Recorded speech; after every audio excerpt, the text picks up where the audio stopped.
Hi everyone, it's Claire. Just to tell you a bit about Lammas, and we're in Lammas season now on the Wheel of the Year, because we follow the Celtic Wheel of the Year.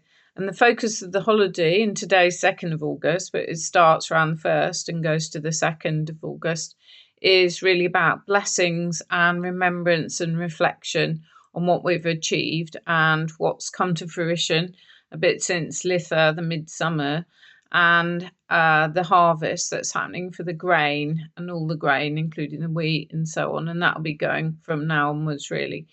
And we're also there's a theme about being reborn as well. It's known as Lammas or Lunasad.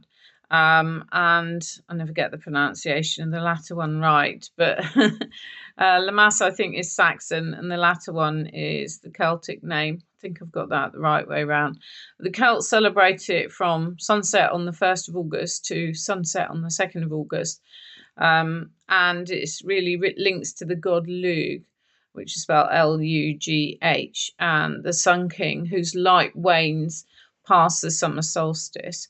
And the Saxon holiday of Lammas celebrates harvesting the grain. And in the sacrament of the communion, bread is blessed and becomes the body of God and is eaten to, really for the faithful. And grain is associated with gods who are killed and dismembered and resurrected from the underworld by the goddess. And gods like Tammuz, Osiris, and Adonis are thought about.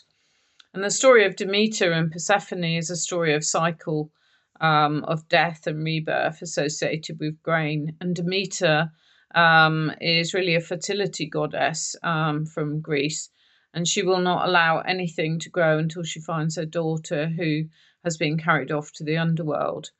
Lugh is from Irish, Lugh. Lugh, L-L-E-W, is the Welsh, and Lug, Lugh, is Brittonic.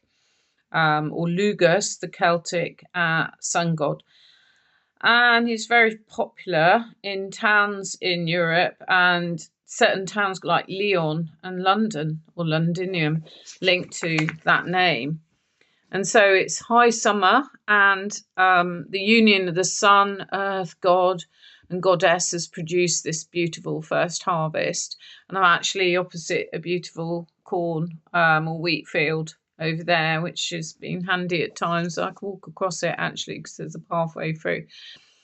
And this is a time for gathering in abundance and thanks for what we've achieved. The next one is Mabon, really, which is September. I think it's around the 22nd. And then you've got Samhain, which is really around Halloween, which is 31st of October. Mabon is to do with the fruit harvest, and Samhain is really harvest of nuts and berries and the things like the pumpkins. So Lammas was derived from the loaf mass, and I think it's in German, because obviously it's from Saxon, showing the importance of the first loaf for harvesting. And Lugh was a great festival of the Sun King and the god of the light. And really, as well, you've got this is an amazing traditional month for hand fastings and weddings as well. But recognition that the energy of Lugh, the sun, is waning as well, because we're past midsummer now, and the dark winter days are sort of beckoning us. We've still got a bit of summer, quite a bit of summer left. And at Lammas, the goddess is in her grain mother aspect, the harvest mother, earth mother, Ceres, and Demeter really is the corn mother. And right, corn of the harvest is linked in, and her daughter Kore, or Persephone, represents the grain. And the seed goes into the dark earth and reappears in spring as new growth. And as the grain harvest is gathered in, there is food to feed the community through the winter, and within that harvest is the seed of the next year's rebirth, regeneration, and harvest. And the grain mother is ripe and full, heavily pregnant, and she carries the seed of the new year's sun god within her. And that's the symbolic sort of side of it. And there is the tension as for the sun god, the god of the harvest, the green man, or John Barleycorn, surrenders his life with the cutting of the corn. And he is both eaten as the bread and then reborn as the seed returns to earth. And it's kind of a whisper of immortality and the bittersweetness of Lammas. And the first sheaf would often be ceremoniously cut at dawn, winnowed, ground, and baked into the harvest bread, and then shared to the community. And the last sheaf was also ceremoniously cut, often made into a corn dolly, carried to the village with festivities and central to the harvest supper. And that corn dolly was made into a corn maiden after a good harvest, or a hag or crone after a bad harvest, and she was often dressed as well suitably.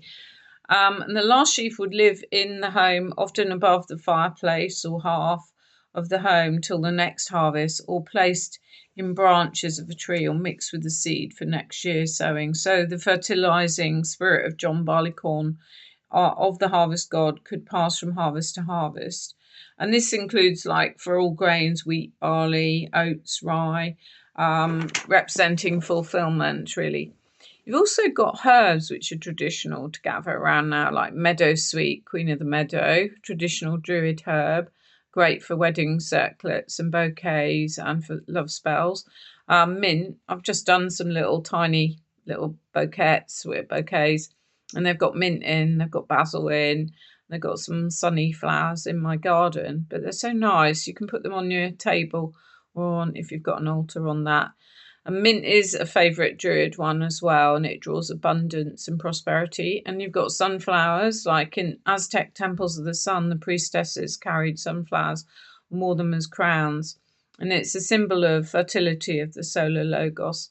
You've got calendulas, little stars. And the traditional colours are like green, deep orange, yellow, even purple. And on your altar, you can put wheat or corn dollies or bread, sunflowers or pot marigolds. And you can have, like, wrapping those things gold or green ribbons. And a sprig of mint is really so lovely, and you can smell it when you come into the room as well. So that's a lot of what I was going to say. In Ireland, though, they have baskets, and blueberries are still offered to a sweetheart in commemoration of the original fertility festival. And in Scotland, the Lammas tide fairs became famous for trial marriages that could be ended without question after a year. And there's a lot of lore, L-O-R-E, associated with the day, including there's a proverb, after Lammas Day, corn ripens as much by night as by day. And symbols include sickles, scythes, and agricultural tools. It really is a very agricultural linked festival, this one. And the Celtic people held a tribal gathering around August the 1st, including games and contests and trial marriages and feasts, and flocks and herds were rounded up before they were slaughtered at Samhain. And the grape harvest began around, not long after now, really. And really, the bread is treated as the body of Christ and the wine as his blood in Christianity as well, as we know. So many gods and goddesses, too many to mention, really. But you have got Demeter, you've got Ishtar, you've got Kore, you've got Ceres, Persephone, Tultu, Welsh one. And you've got gods, Adonis, Demus, Lugh, Odin, Loki, Baal, John Barleycorn, traditional as well, and even the Green Man. You've got colours of orange, yellow, I think I mentioned them already, purple, gold. Candles as well to use, golden, yellow, orange, green, light brown. And you can have certain crystals as well, which are traditional, like aventurine, peridot, citrine, golden topaz, carnelian, granite, and clear quartz. And certain animals are traditional, like roosters, calves, stags, griffins, centaurs, and even the phoenix. And you've got loads of herbs, but including things like vervain, cyclamen, frankincense, acacia, rose, myrtle, heather, hollyhocks. Lots of incense like aloe, rose, rosehip, rosemary, chamomile, passion flower, frankincense, sandalwood. So lovely time of year. Lots of nice things you can kind of do. You could make corn dollies if you know how to. You can make those little bouquets I was talking about. You can plant like marigolds or sunflowers, or have them as well close by. So I was just going to end with a couple of verses, if we can find them. I sometimes do a little ceremony. I haven't felt like it so much at the moment. But I mean, it's a nice thing to do, or have a little picnic as well with some homemade bread and some, traditional things that you might get round from the seasonal food, maybe, and some of the fruit as well. But absolutely lovely to bake your own bread, as we know. So, a blessing for food and drink would be thanks to the Lord for the food we eat. Thanks to the lady for her gifts so sweet. Thanks to the farmer who laboured long. Thanks to the animals for their bodies strong. Thanks to the hands that prepared our meal. And thanks to all who turned the wheel. And then a blessing chant. May the powers of the one, the source of all creation, all pervasive, all pervasive, omnipotent, eternal, may the goddess, the lady of the moon, and the god, horned hunter of the sun, may the powers of the spirits of the stones, rulers of the elemental realms, may the powers of the stars above and the earth below bless this place and this time and all who are with you. So very happy Lammas, and don't forget the full moon will be around the 9th and 10th, and it's the sturgeon moon in Aquarius. So I'll do a little spiel on that soon. Enjoy and relax the beautiful weather before we get rain in Great Britain pretty soon. Okay, take care. Bye for now.